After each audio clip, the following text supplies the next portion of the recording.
you amazing hackers, and welcome to our next module in the Shy Ronin's Beginner Bug Bounty series, Enumeration. Let's get it. Now, what is enumeration? Basically, creating a list of viable information when learning about a target. Like what technology is it using, what language is it using, what's unique about this target, and are there things that we can play with in it? What are we digging for? We are digging for different pieces of information such as comments that may reveal juicy info, variables to see if there's any functionality or interactivity that we could do, any type of hidden secrets hidden, and maybe some API keys, or maybe a comment that says something that it's not supposed to. New endpoints that we cannot find by basic crawling, meaning that there's maybe like a tag that may say, here's a path here for this information that we could try to get to that we can't normally find by using like a regular web crawler or just walking the application normally. Keys, as I already mentioned, different types like passwords, API keys, and things of that nature, etc., etc. E equals MC squared. Moving on.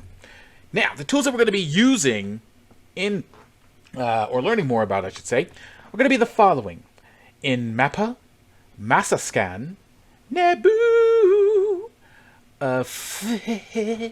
again, GoBuster, WP Scan, as well as looking into how to read source code, how can we collect URLs, how can we collect JS files, JavaScript files I should say, my bad, and digging into those JavaScript files. Now, starting with the first tool, Nmap. This is a tool designed to scan a network device to determine what is connected to it. How do I use it? You may ask, actually you may not have, but I like to use these particular flags when I'm using Nmap. -P if I have either a set of ports that I've discovered, or I can simply change it to -P- in order to scan all of the ports to find which ones are open on a target instead. This is going to take a long period of time, and why I don't normally like using that. I like to use the -SV flag in order for Nmap to present me with the type of a version that the service is running, what type of service and its version number that it's running, I should say. T2, that's going to be for the for the aggressiveness or the intensity I wanted to scan. I like to go with a low number so I'm not raising too many red flags or anything like that. I like to use the NSC, the Nmap scripting engine command, which we use by --script equals. Don't know why that -- turned into one singular line. I am kind of annoyed by that. And here we can use the user bin Nmap script folder in order to see what type of scripts that we want to test. And that's going to be from whichever services that this is going to have. So we have a lot of stuff for SQL, a lot of stuff for HTTP, a lot of stuff just for like vulnerabilities for like different like services, SSH, FTP, things like that. And it helps because it's using already pre-written scripts to say, is this target vulnerable to X, Y, and Z? The next tool is going to be mass scan. This is going to be bigger, hence the word mass. This allows us to scan a entire subnet at a very fast speed. This is something that can't be done on Nmap. That's why for the Nmap section, I specifically said a network device, singular. There is no S in there. Now for this one, how I typically use mass scan, that I use either the IP range, and I set my ports that I want to look for, which is for all 65535, and I have like a high rate so it can go faster. Or if I have a list of subdomains, I can simply just do the exact same thing, but just use the list that I found. Now, the next tool in this list is Naboo. This is a step up from mass scan. Okay, so this is a tool that's written in Go, and it can take either a subnet or a list of hosts, same as mass scan, but scan them a lot quicker and with a little bit better information that it can present to us. So it'll let us know how many ports that are found on the target, and it will list them all. Now, high chance are going to be the numbers are not going to look like this screenshot. They're going to be out of order, but it's very quick and it's pretty thorough, and it gives us a lot of results that we can look at. And for Naboo, similar to mass scan or just using regular Nmap, I like to use Naboo in order to scan all the ports. When I have my IP list, my list of IP addresses from the target, I go ahead and use that. Or I can take a list of IP ranges, and then scan that way. Moving on. GoBuster is going to be our next tool. Now, what is GoBuster exactly? I did not say Ghostbuster. I said Go. I did not say GoBuster. I said GoBuster, not Ghost Buster. GoBuster. There we go. Now, moving on. GoBuster is a multi-purpose fuzzer and directory brute forcer. How we typically use that? We call it the application.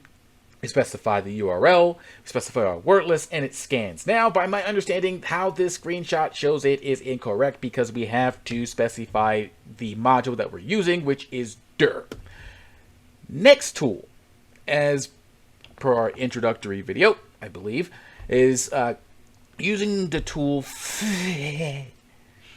And how we use that is by fuzzing for either subdomains, parameters, parameter values, and hosts, as well as fuzzing said parameter values to see if we get any errors that we can use to maybe find vulnerabilities.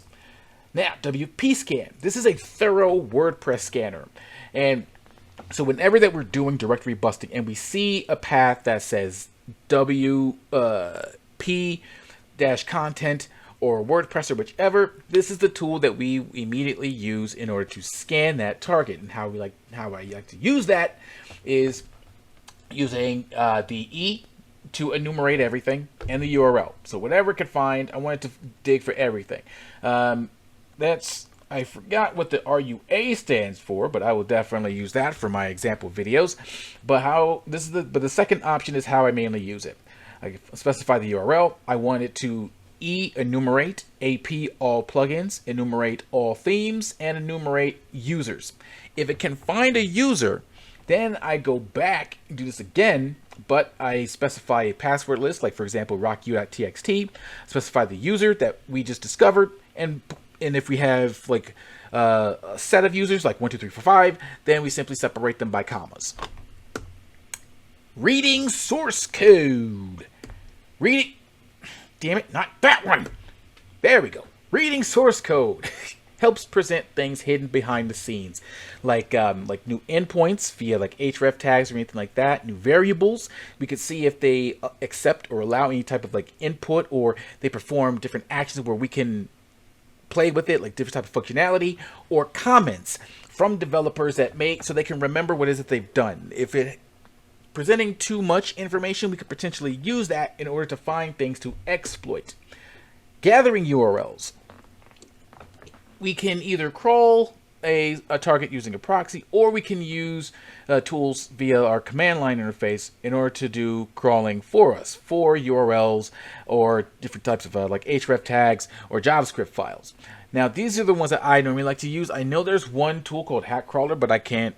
It hasn't worked for me like at all, so I decided to go a different route. After I've collected my subdomains, I pipe way back URLs and then save it as a URL.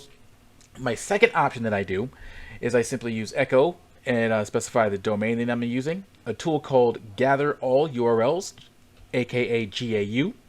Pipe them through a tool called HTTPX. There it will dig only for the status code that matches 200. So every live URL that Gather All URL finds, it'll save them into a URL list. There is another tool that I like that is like Hack Crawler, but just different, written in Go, called Go Spider. The main one that I enjoy using the most are going to be from 4 or for 3, 4, and 5. 3 will list everything that the application finds and put it into an out folder called output. And I specify the threads as well as the depth.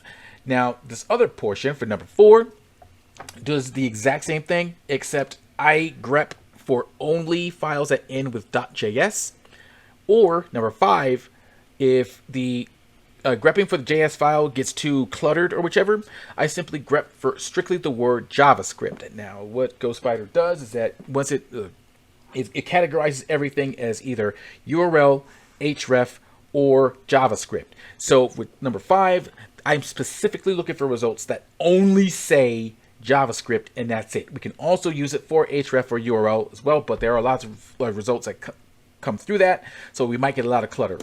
Now, gathering JavaScript files. This is something that I've been looking into a little bit more and proving to be very helpful. I use Wayback URLs again on the target, but instead I'm grepping for only the JavaScript files, and I'm using a tool called Unique to only give me the unique JavaScript files that it has discovered and sort them accordingly. The next one I also use, which is the Gather All URLs, doing the exact same thing, only looking for JavaScript files or JSON, sort them out, save it as a file.